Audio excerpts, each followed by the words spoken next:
pasado, de Menzies, ayer y hoy. Cuando se nombró una cantidad importante de abogados como jueces laborales, ocurrió en la distribución del regreso a la democracia que el radicalismo se quedaba con los jueces penales, comerciales, civiles, y le daba al peronismo la mayoría de los jueces laborales.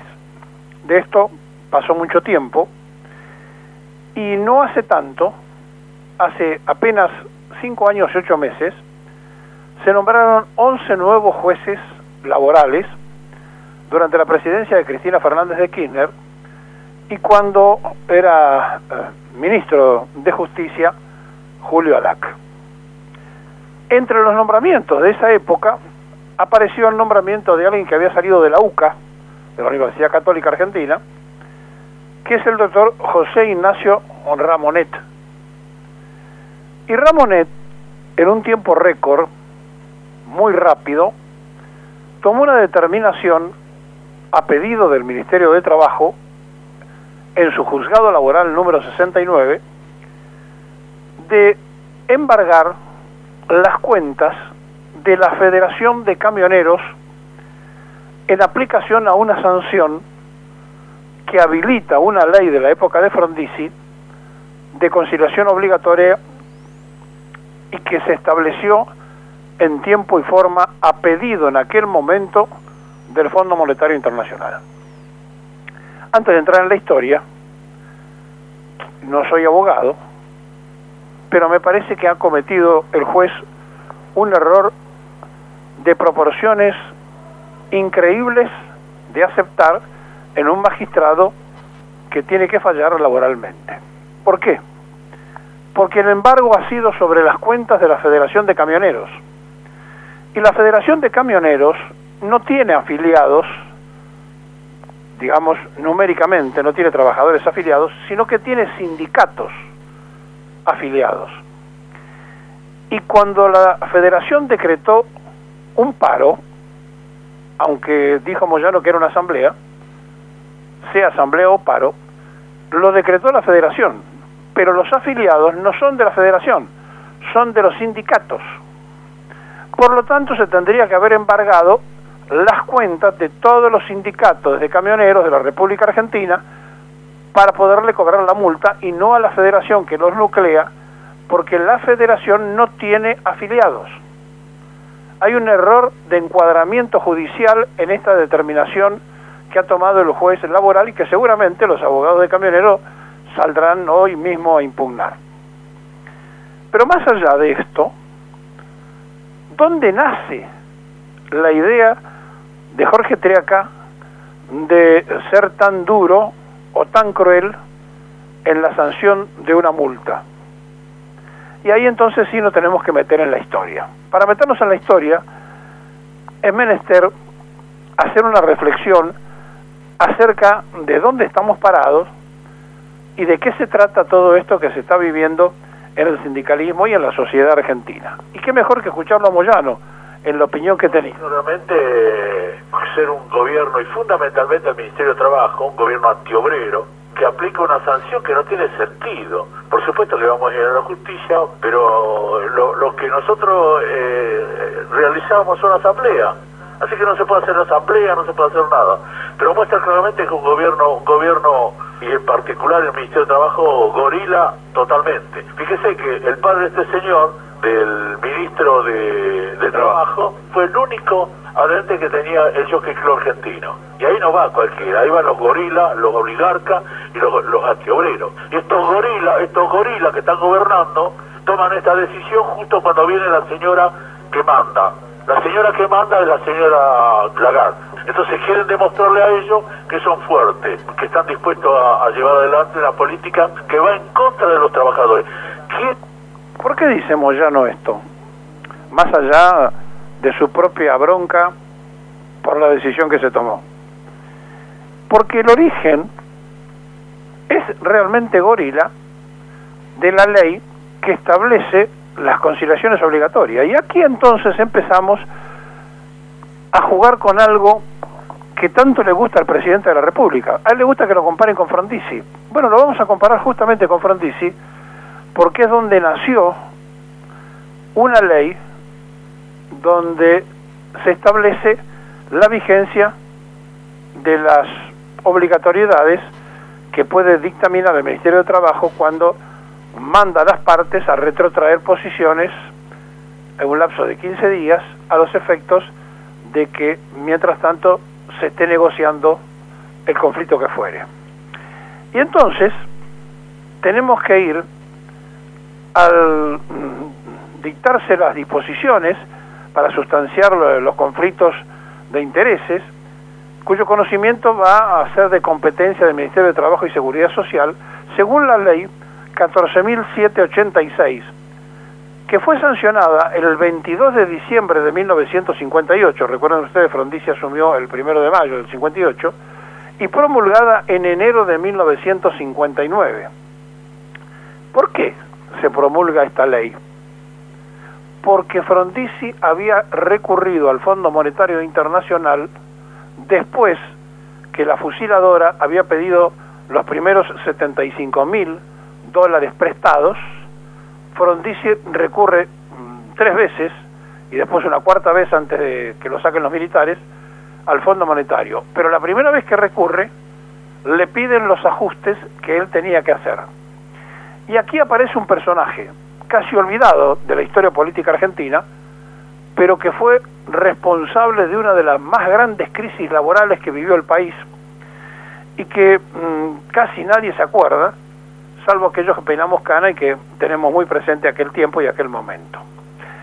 En la orden que llegó de Perón, que la propia juventud peronista, como no existían las comunicaciones de hoy, no quería aceptar, no quería darla como cierta, de que se votara Frondizi, porque el peronismo estaba proscripto, sus dirigentes encarcelados, sus casas asaltadas por los comandos civiles, llegó a regañadientes a través de discos de pastas, de cintas magnetofónicas en algunos casos, donde Perón daba la orden de votar a la fórmula Frondizi-Gómez contra Balbín del Castillo, a los efectos de poder enfrentar al sector que representaba más el golpe gorila del 55 pro-británico, que supuestamente era el que encabezaba Ricardo Balbín. ¿Y qué pasó? En una Argentina donde 9.065.000 personas estaban en condiciones de votar, para un país que no llegaba a 20 millones de habitantes. El presidente entonces decía, a los 20 millones de habitantes éramos 19.783.087 personas, o sea, la mitad de la población, menos de la mitad de la población que hoy tiene la Argentina. Y entonces allí se aplica a través del Fondo Monetario Internacional lo que venía a ser un notable ministro que aparece en la historia política y económica de la Argentina. Se llamaba Álvaro Alzogaray, que asumía la economía de la República con un señor nefasto, primer ministro de Trabajo de Arturo Frondizi, que hizo un desastre, llamado David Blecher, un hombre de fe judía que venía de Entre Ríos, de las viejas colonias que habían ido a la provincia de Entre Ríos cuando Teodoro Herr había prometido allá en 1897 en el primer Congreso Sionista Internacional la instalación de un Estado práctico en Palestina y uno ideal en la República Argentina, y era la provincia de Entre Ríos lo que habían elegido. Bueno, los primeros migrantes que vinieron de Odessa, llegaron la familia de donde después David Blecher, un abogado que en el año 36 se recibió de abogado en la Universidad de La Plata, que era un militante activo del radicalismo, llegó al Ministerio de Trabajo. Con Blecher era la primera vez que un hombre de fe judía llegaba a un ministerio en la República Argentina. Después hubo mucho, Perón tuvo a Helbar, actualmente está el ministro de Medio Ambiente, bueno, siempre hubo gente vinculada a esa fe, pero lo importante, lo interesante, es que David Blecher vino a cumplir un pedido expreso: destrozar al movimiento obrero. ¿Y quién le daba la orden a Blecher? ¿De dónde sacaba Blecher esa orden si supuestamente era afiliado radical? De sus vinculaciones al Consejo Mundial Judío, que tenía, según dicen y cuentan los estudiosos en aquella época de las colonias de aquel lado, una visión muy particular de que el gobierno de Perón y el peronismo eran nazis. Y entonces él tenía una especie de aberración sobre el movimiento obrero y sobre el peronismo. Y David Blecher se transforma entonces en el ministro de Trabajo, que impulsa esta ley que reglamenta las paritarias y que tiene unos cuantos artículos, en realidad son 10 artículos, y que arranca el primer artículo diciendo: los conflictos de interés cuyo conocimiento sea de la competencia del Ministerio de Trabajo y Seguridad Social se sustanciarán conforme a disposiciones de la presente ley. Artículo segundo: suscitado un conflicto que no tenga soluciones entre las partes, cualquiera de estas deberá, antes de recurrir a la mediación de acción directa, comunicarlo a las autoridades administrativas para formalizar los trámites de instancia obligatoria de conciliación. ¿Por qué sacaban una conciliación? Porque el plan de reajuste que pedía el Fondo Monetario Internacional había empezado a funcionar con el plan Larky, el cierre del 32% de los ramales ferroviarios, que se lo había pedido el fondo, y que Frondizi lo hizo, y dejando en la calle a 70.000 trabajadores ferroviarios, entre otras tantas cosas como la privatización de los ferrocarriles, de los frigoríficos, y la cuestión central del petróleo entregado a empresas privadas. Es decir, se estaba cumpliendo con una etapa del Fondo Monetario Internacional. Dos personajes clave: David Blecher en el Ministerio de Trabajo, Álvaro Alzogaray en el Ministerio de Economía. Alzogaray asumía en junio el Ministerio de Economía, y después ya en el 61 una huelga de la Fraternidad de la Unión Ferroviaria hicieron que Blecher al final del 60, se había ido como Ministro de Trabajo, hiciera temblar al propio gobierno de Frondizi, con gente presa, movilizada, aplicando el plan Conintes, presos, rapados, en fin, bancarios y ferroviarios presos en Campo de Mayo, un desastre. Pero todo eso venía de la mano de el dinero que se había pedido al Fondo Monetario Internacional, que había empezado a poner las condiciones. ¿Y cuándo nosotros nos hicimos socios del Fondo Monetario Internacional? En abril de 1956, de la mano de la dictadura de Rojas y Aramburu y antes de Leonardo y Rojas. Es decir, nos hicimos socios en pleno golpe militar organizado, financiado y manejado por Inglaterra. Para que quede claro, de que cuando Moyano dice este gobierno gorila, refiriéndose a la actualidad del gobierno de Macri y a la historia de Triaca, no está tan equivocado, porque el padre de este ministro de Trabajo, que fue ministro de Trabajo de Menem, y que cuando lo nombró Menem como ministro de Trabajo trajo bastante bronca en los que habían trabajado para la presidencia de Carlos Saúl Menem, era una consecuencia propia de la época de Frondizi. ¿Saben por qué? Porque el desarrollo petrolero trajo como consigo el desarrollo también en aquella época de los plásticos derivados del petróleo, y que entre los plásticos apareció Jorge Triaca como uno de los hombres fundamentales en el sindicato, que tuvo la idea de que su hijo, el actual ministro de Trabajo, estudiara en un colegio donde también estudiaba Mauricio Macri, y de ahí la relación entre Triaca hijo y Macri hijo.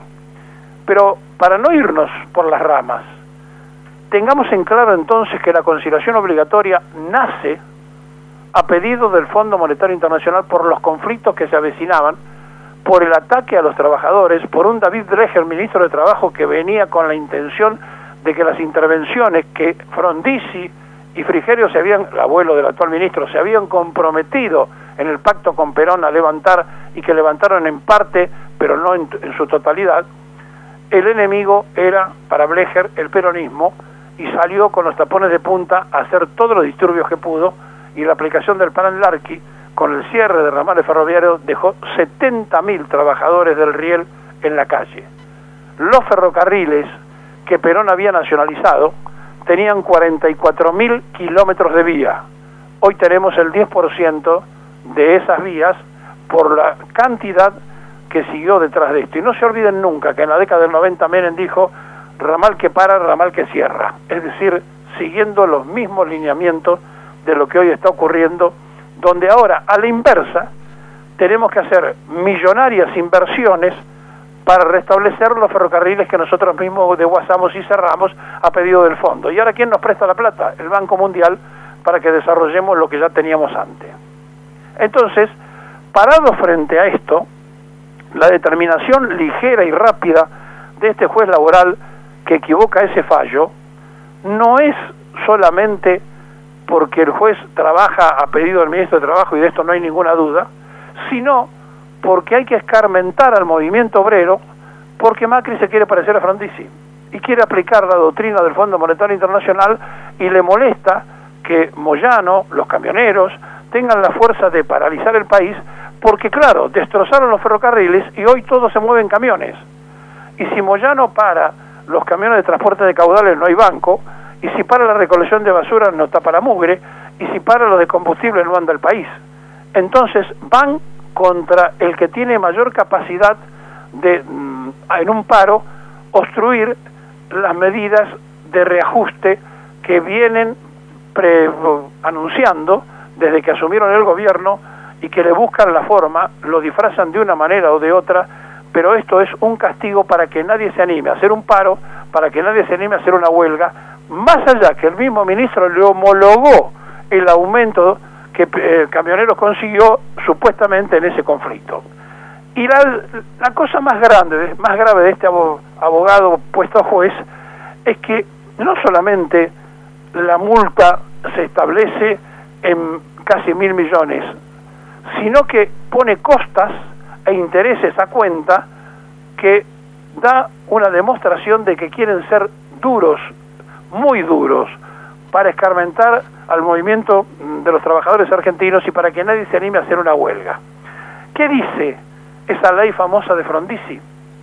Que se hace un cálculo que va desde el 50% hasta el 2000% del salario mínimo vital y móvil, en este caso de Camioneros de 9.500 pesos, y Camioneros tiene casi menos de 200.000, tiene 180 y pico mil afiliados. Por lo tanto, allí estriba la millonaria cifra con que se multa al gremio de camioneros, pero que podría llegar incluso, si lo aplicaran los montos que establece la ley, hasta 40.000 millones, si quisieran aplicarle el máximo de rigor, multiplicándolo por 2.000.